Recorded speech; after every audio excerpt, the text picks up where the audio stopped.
नमस्कार, जोहार, झारखंड देख रहे हैं आप और आपके साथ मैं हूं सोनाली सिंह। बुलेटिन की शुरुआत करेंगे बड़ी खबर के साथ। ईडी की ओर से मनरेगा घोटाले से जुड़े मामले में देश भर के 18 ठिकानों पर छापेमारी लगातार जारी है। इसमें झारखंड के रांची और खूंटी के साथ ही बिहार के मुजफ्फरपुर में भी छापेमारी जारी है। झारखंड में माइनिंग सेक्रेटरी पद पर कार्यरत आईएएस पूजा सिंघल इस जांच के केंद्र में है। रांची में उनसे जुड़े एक शख्स के आवास से कई महत्वपूर्ण दस्तावेज और सबूत जब्त किए गए। रांची स्थित एक चार्टर्ड अकाउंटेंट के आवास से करीब 17 करोड़ रुपए कैश बरामद किए गए हैं। यह भी बताया जा रहा है कि चार्टर्ड अकाउंटेंट का बेहद करीबी संबंध आईएएस पूजा सिंघल के साथ है। पूजा सिंघल के चार्टर्ड अकाउंटेंट के आवास से ईडी की टीम ने कई महत्वपूर्ण दस्तावेजों को भी यहां पर जब्त किया है। तो तस्वीरें आपके टीवी स्क्रीन पर देखिए। 18 करोड़ की संपत्ति जो है वो जब्त की गई है चार्टर्ड अकाउंट के आवास से। और चार्टर्ड अकाउंटेंट का बेहद करीबी संबंध आईएएस पूजा सिंघल के साथ बताया जा रहा है। पूजा सिंघल के चार्टर्ड अकाउंटेंट के आवास से ईडी की टीम ने कई महत्वपूर्ण दस्तावेजों को भी यहां पर जब्त किया है। तो मनरेगा घोटाले पर यह बड़ी कार्रवाई होती हुई और इस कार्रवाई के केंद्र बिंदु में आईएएस पूजा सिंघल हैं, जिनके घर पर भी लगातार छापेमारी चल रही है। आपको बताते चले कि अभी जो हम आपको तस्वीरें दिखा रहे हैं ये चार्टर्ड अकाउंटेंट के आवास की तस्वीरें हैं, जहां से करीब 17 करोड़ कैश जो है वो बरामद किए गए हैं। और इस खबर पर ज्यादा जानकारी के साथ हमारे सहयोगी ओम प्रकाश हमारे साथ लाइव जुड़ चुके हैं। ओम प्रकाश, देखिए अब एक चार्टर्ड अकाउंटेंट का भी नाम सामने आया है जो पूजा सिंघल का बेहद करीबी बताया जा रहा है और उनके आवास से करीब 17 करोड़ रुपए जब्त किए गए हैं।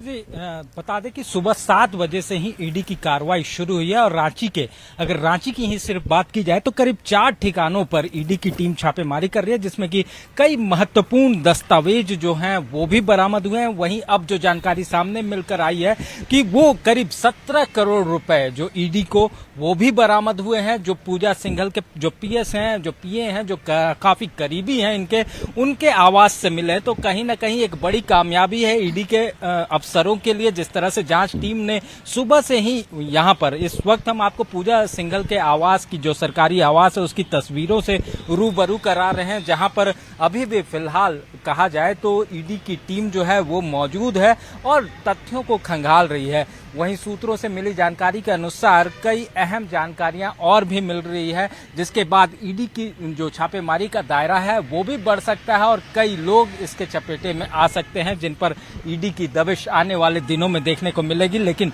फिलहाल अब तक क्या कुछ और बरामदगी हुई है इसकी जानकारी जो पुख्ता सोर्स हैं उसके माध्यम से अब तक नहीं मिल पाई है। लेकिन जिस तरह से आपको बता दें कि रांची के पल्स हॉस्पिटल जो कि पूजा सिंघल के पति के नाम पर है, वहां भी छापेमारी की जा रही है और वहां से भी काफी कुछ दस्तावेज जो हैं वो ईडी की टीम को बरामद हुए हैं। तो यहीं पर जो पीएस के पास से 17 करोड़ रुपए की बात सामने आ रही है वो कहीं ना कहीं एक बड़ी उपलब्धि है और देखना होगा कि इस मामले में और क्या कुछ तथ्य सामने आते हैं। आपको बता दें कि ये पूरा मामला जो खूंटी में मनरेगा घोटाले से जुड़ा हुआ था उसे लेकर ईडी पर लगातार दबिश थी कि वो मामले को में जो जांच है वो कहां तक बढ़ी। हाईकोर्ट के द्वारा भी इसे लेकर लगातार ईडी को फटकार लगाई गई थी, जिसके बाद ईडी की टीम के द्वारा आज ये बड़ी कार्रवाई जो है वो हमें इस वक्त करती हुई नजर आ रही है। और यहाँ पर साफ तौर से सुबह से ही अगर कहा जाए तो जहां जहां छापेमारी हो रही है काफी पुख्ता सुरक्षा व्यवस्था की भी व्यवस्था की गई है। सीआरपीएफ की टीमें हैं, वहीं आईआरबी और सहित जो जिला बल की टीम है वो भी है और पूरी तरह से सुरक्षा दायरा बनाकर एक छापेमारी की जा रही है। मीडिया पर्सन को अंदर जाने की इजाजत नहीं दी गई है और न ही कोई भी जो सोर्स है कोई भी बात करने के लिए भी अब तक सामने आ पाया है। तो देखना होगा कि इस पूरे मामले में जब ईडी की पूरी तफ्तीश हो जाती है तो क्या कुछ और बरामदगी हुई है इसका पूरा। ओम प्रकाश, देखिए चार्टर्ड अकाउंटेंट के आवाज से भी ईडी की टीम ने कई महत्वपूर्ण दस्तावेजों को जब्त किया है। किस तरीके के दस्तावेज हैं ये? दस्तावेजों के बारे में क्या कुछ जानकारी आपको मिल पाई है?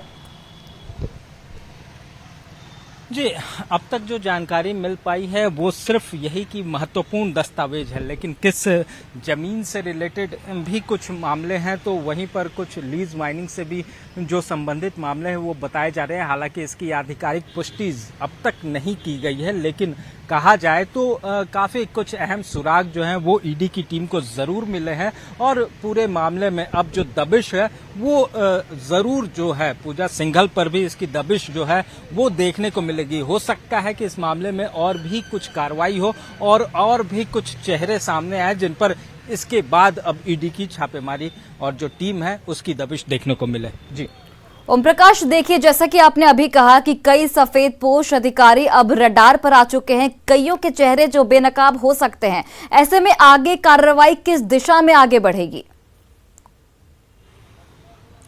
जी, जाहिर तौर पर क्योंकि लगातार भ्रष्टाचार के खिलाफ और जो वित्तीय लेन देन है, जो इस तरह के मामले हैं, इन सबों पर ईडी लगातार कार्रवाई कर रही थी। पिछले दिनों भी हमने कई कार्रवाइयां देखी थी, लेकिन कहा जाए तो सीधे तौर पर एक बड़े अधिकारी के यहाँ पर दबिश, ये अपने आप में एक बड़ी पूरी रणनीति के साथ की गई है और एक साथ सभी ठिकानों पर छापेमारी की गई है। तो यहाँ से जो भी तथ्य निकलेंगे उसके बाद कई जो अधिकारी हैं वो भी इसके दायरे में आ सकते हैं। तो वहीं पर कुछ जो नेता हैं, जो जनप्रतिनिधि है, वो भी इसके रडार में आ सकते हैं। तो वहीं कुछ व्यवसायी वर्ग जो खासकर जो करीबी रहे हैं पूजा सिंघल के, उन तक भी ये जांच का दायरा जो है वो जरूर बढ़ेगा और इस मामले में आने वाले दिनों में और भी कई बड़े खुलासे होने की पूरी उम्मीद है, जो कि हमें सूत्रों के हवाले से फिलहाल जानकारी मिलती हुई आ रही है। बिल्कुल, जैसा कि आपने बताया कि उनके पति के ठिकानों पर भी ईडी की टीम ने दबिश दी, वहां से क्या कुछ जानकारी मिल पाई है? क्योंकि पल्स अस्पताल में भी ईडी की टीम पहुंची थी। जी, अभी भी वहां पर टीम जमी हुई है। सुबह 8 बजे का वक्त, 7:30 बजे के आसपास जो टीम है वो पल्स हॉस्पिटल में पहुंची थी और वो उस ठिकाने पर भी छापेमारी कर रही है और फिलहाल अभी भी अंदर ही टीम मौजूद है और तमाम चीजों को खंगालने का प्रयास कर रहा है। इंटरनल सिक्योरिटी में बात की जाए तो सीआरपीएफ को लगाया गया है और सीआरपीएफ ईडी के साथ है। तो ऐसे में तमाम जो बातें हैं, जो तमाम जानकारियां हैं, वो काफी छन कर सामने आ रही हैं, काफी रुक कर सामने आ रही हैं। तो जिस वजह से उतनी जानकारी जो फिलहाल है वहां से क्या कुछ बरामदगी हुई ये नहीं मिल पाई है, लेकिन इतना जरूर कहा जा रहा है कि वहां से भी कई महत्वपूर्ण दस्तावेज मिले हैं और हो सकता है कि जल्द ही उन चीजों को लेकर ईडी जो है और दूसरे लोगों पर जो अपनी सफेद पोश हैं उन पर भी कार्रवाई करती हुई नजर आएगी। लेकिन फिलहाल अभी भी ये छापेमारी जो 4 ठिकानों पर चल रही है वो फिलहाल रांची में अभी भी जारी है और उम्मीद की जा रही है कि देर शाम तक ये छापेमारी यूं ही चलती रहेगी और जरूर कुछ न कुछ एविडेंस जो है वो उसके आधार पर आगे की कार्रवाई की जाएगी। बिल्कुल, चलिए ओम प्रकाश, बहुत बहुत धन्यवाद तमाम जानकारियों के लिए। तो बिल्कुल देखिए, देश भर में 18 ठिकानों पर ये कार्रवाई की जा रही है। पूजा सिंघल के 4 ठिकानों पर इस वक्त छापेमारी की जा रही है और पूजा सिंघल के जो सीए हैं उनके आवास से 17 करोड़ कैश की बरामदगी हुई है। साथ ही कई महत्वपूर्ण दस्तावेज भी बरामद किए गए हैं।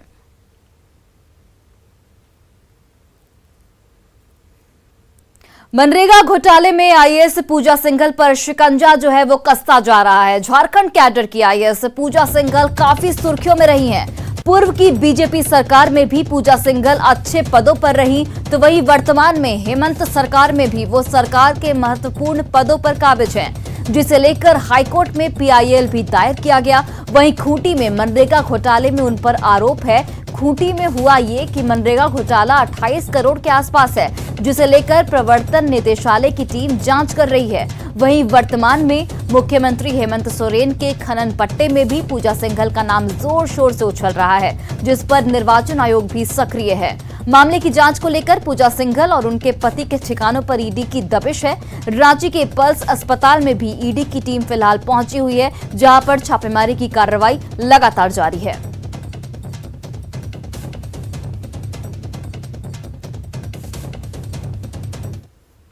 और देखिए, आईएएस पूजा सिंघल के जिन ठिकानों पर ईडी का जो रेड है वो चल रहा है, उसमें पंचवटी रेजिडेंसी भी शामिल है। यहां सुबह में ही 5 से 6 अधिकारी पहुंचे, जिसके बाद कांके रोड स्थित पंचवटी रेसिडेंसी के 9 ब्लॉक के 5वें तल्ले पर ईडी की छापेमारी लगातार जारी है। सुबह 8 बजे से ईडी की टीम यहां पर छापेमारी में जुटी है। यहां पूजा सिंघल से जुड़े कागजातों की जांच भी लगातार की जा रही है। तस्वीरें आपकी टीवी स्क्रीन पर, यही वो पंचवटी रेसिडेंसी है जहां पर ईडी की टीम की ओर से सुबह 8 बजे से लगातार छापेमारी की जा रही है और 5 से 6 अधिकारी यहां पर मौजूद हैं जो लगातार इस कार्रवाई को अंजाम दे रहे हैं।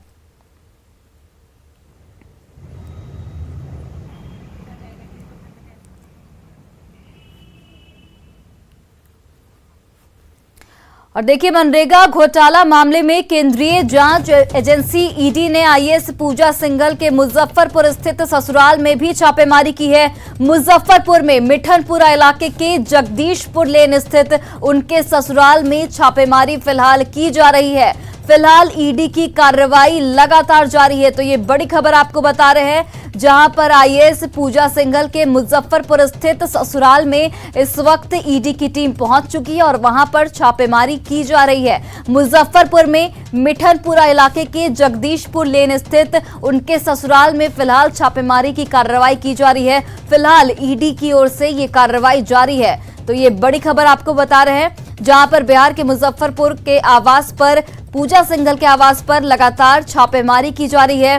रांची में भी 4 आवास पर छापेमारी की जा रही है। झारखंड की अगर बात करें तो वहीं बिहार में मुजफ्फरपुर में ईडी की ये बड़ी कार्रवाई, पूजा सिंघल के ससुराल में यहां पर छापेमारी होती हुई मुजफ्फरपुर के मिठनपुरा इलाके के जगदीशपुर लेन स्थित उनके ससुराल में इस वक्त छापेमारी की कार्रवाई की जा रही है और फिलहाल ईडी की ओर से यहां पर छापेमारी की जा रही है। ईडी के कई अधिकारी यहां पर मौजूद हैं और फिलहाल इस पूरे मामले को लेकर जो कार्रवाई है वो ईडी की टीम की ओर से की जा रही है। तो मनरेगा घोटाला मामले में केंद्रीय जांच एजेंसी ईडी अब बिहार के मुजफ्फरपुर पहुंच चुकी है और आईएएस पूजा सिंघल के मुजफ्फरपुर स्थित ससुराल में भी छापेमारी की गई है।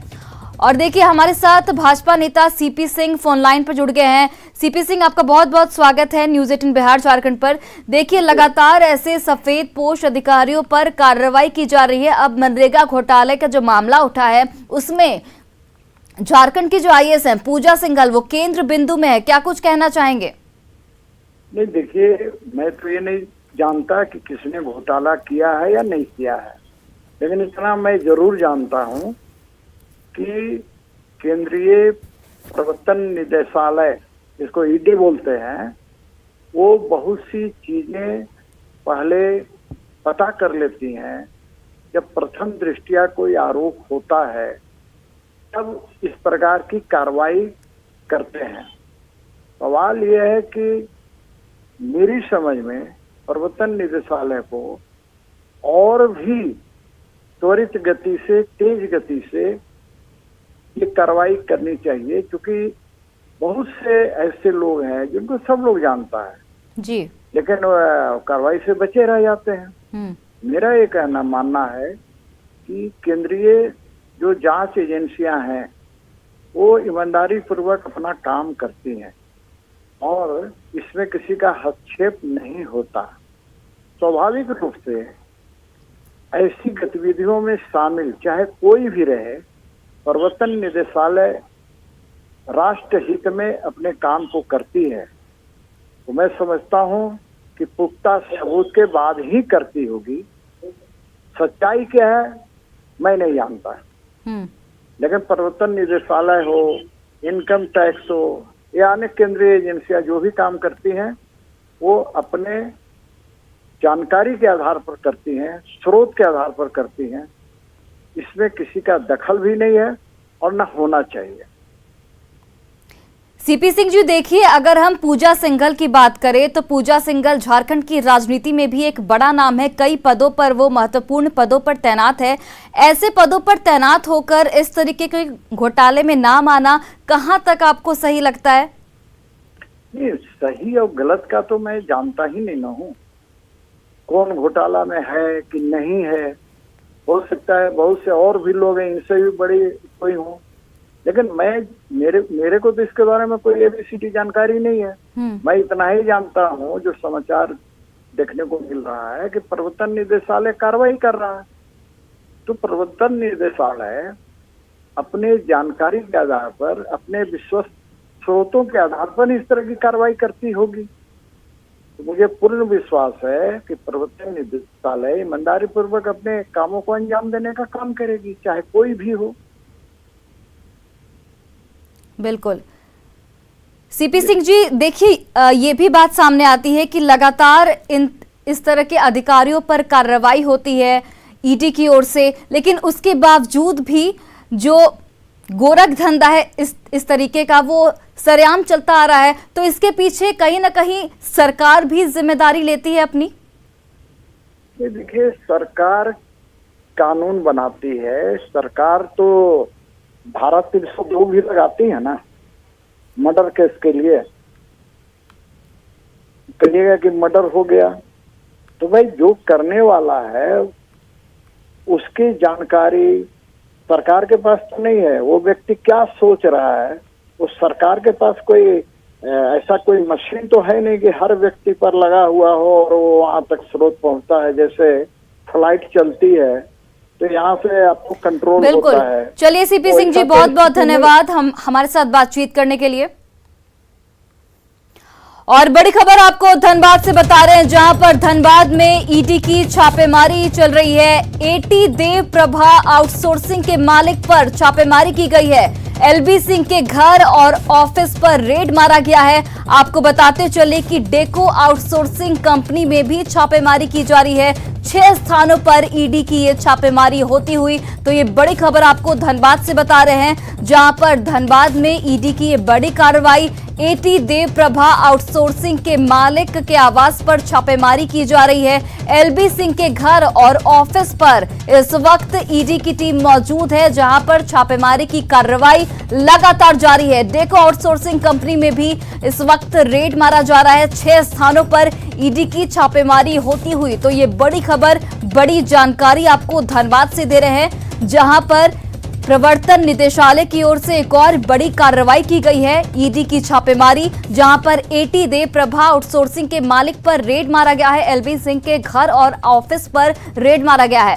और इस खबर पर ज्यादा जानकारी के साथ हमारे साथ संजय गुप्ता फोन लाइन पर जुड़ गए हैं। संजय, इस वक्त क्या कुछ अपडेट इस पूरे मामले को लेकर, क्योंकि लगातार ईडी की ओर से कार्रवाई की जा रही है? फिलहाल तो ईडी की जो टीम है धनबाद के आधा दर्जन से अधिक जगहों पर जो छापेमारी कर रही है। हालांकि ये छापेमारी किस संदर्भ में किया जा रहा है इसका खुलासा तो नहीं पाया, लेकिन एक टका आउटसोर्सिंग के कई कार्यालय में छापेमारी की जा रही है। एनटी देव प्रभा के जो मालिक एलबी सिंह, उनके घर में छापेमारी की जा रही है। कागजातों को खंगाला जा रहा है। आशंका लगाई जा रही है कि अवैध माइनिंग से रिलेटेड कोई मामला ईडी के संदर्भ में आया था और उसी मामले को लेकर ईडी की जो टीम है तो लगातार इस क्षेत्र में ताबड़तोड़ छापेमारी की है। हालांकि इसमें अभी तक क्या कुछ मिला है ये मीडिया से साझा नहीं किया गया है। संजय, देखिए फिलहाल 6 स्थानों पर ईडी की छापेमारी की जा रही है। आगे और कौन कौन से स्थानों पर कार्रवाई हो सकती है? अगर अवैध माइनिंग से जुड़े हुए चीजों को लेकर अगर ईडी छापेमारी कर रही है तो जाहिर सी बात है कि धनबाद जिले में अवैध लीगल माइनिंग कई क्षेत्रों में चल रही है, जिसमें आउटसोर्सिंग जो कंपनी है उन लोगों के भी तार जुड़े हुए हैं। और धनबाद जिले में बीसीसीएल में अनेक ऐसे जो है तो यहाँ पर आउटसोर्सिंग कंपनियां काम कर रही है, चाहे वो एरिया 12 के क्षेत्र, निरसा क्षेत्र हो या फिर बागमारा और कतरास के क्षेत्र एरिया 1, 2, 3 जहाँ भी हो। तो ऐसे जहाँ भी इस तरह के आउटसोर्सिंग की कंपनी काम कर रही है और अगर उनको सूचना उनको मिली है, अगर कोई एविडेंस उसके हाथ लगा है तो उन आउटसोर्सिंगों में भी ईडी की छापेमारी चल सकती है। और कहीं ना कहीं इस छापेमारी से जो अवैध कोयले के कारोबारी उनमें भी खलबली है, क्योंकि लगातार ये जो अवैध लीगल माइनिंग है इसको लेकर सत्ता पक्ष पर हमेशा ही आरोप लगे। ईडी की कार्रवाई से अब हो सकता है कि जो इसके पर्दे के पीछे लोग हों उनकी चेहरा बेनकाब हो। जी संजय, कितने वक्त से ये छापेमारी चल रही है और कब तक और वक्त लग सकता है कि छापेमारी खत्म हो और कुछ जानकारी मिल पाए? जो सूचना मिली थी ईडी की टीम जो है तो अगर राजधानी से लेकर धनबाद जिले और कई क्षेत्रों में छापेमारी की जा रही है, पूरी तरीके से तो समय जानकारी नहीं मिल पाई है, लेकिन ये 11-12 बजे के बाद से टीम जो है रेस हुई है। जिस समय कार्यालय खुलते हैं उस समय ये टीम पहुंची है और अब जो है तो 1-2 घंटा बीत चुकी है। तो कागजातों को खंगालने में और जब्त करने में क्या समय प्रक्रिया लगेगी वह तो नहीं कहा जा सकता, लेकिन ईडी की अगर छापेमारी है तो लंबे समय तक चलेगी और इसमें क्या कुछ होगा वो मीडिया में साझा करने के बाद ही स्पष्ट होगा कि ईडी को क्या हाथ लगी है। जी संजय, जिस तरीके से पूरे झारखंड में इस वक्त अलग अलग ठिकानों पर पूजा सिंघल का नाम सामने आ रहा है, मनरेगा घोटाले का नाम सामने आ रहा है, क्या ये मामला भी कहीं ना कहीं उससे जुड़ा हुआ है? हो सकता है, क्योंकि तार एक साथ कहीं ना कहीं जुड़ते हुए आ रहे हैं। राजधानी से जब जुड़ी है तो कोयला की राजधानी तक भी जुड़े। हो सकता है कि इसमें कोई पुलिस अधिकारी भी शामिल हो सकता है कि जो प्रशासनिक अधिकारी भी शामिल हो, लेकिन अभी जो साझा जब तक ये बातें नहीं की जा रही तो कहना जल्दबाजी होगी। लेकिन फिलहाल जो ठीक है संजय, बहुत बहुत धन्यवाद तमाम जानकारियों के लिए। अब आने वाले वक्त में ही पता चलेगा जब ये छापेमारी की कार्रवाई खत्म होगी कि क्या कुछ जानकारी निकलकर सामने आती है। फिलहाल के लिए इस बुलेटिन में बस इतना ही। आप देखते रहिए न्यूज़ 18 बिहार झारखंड।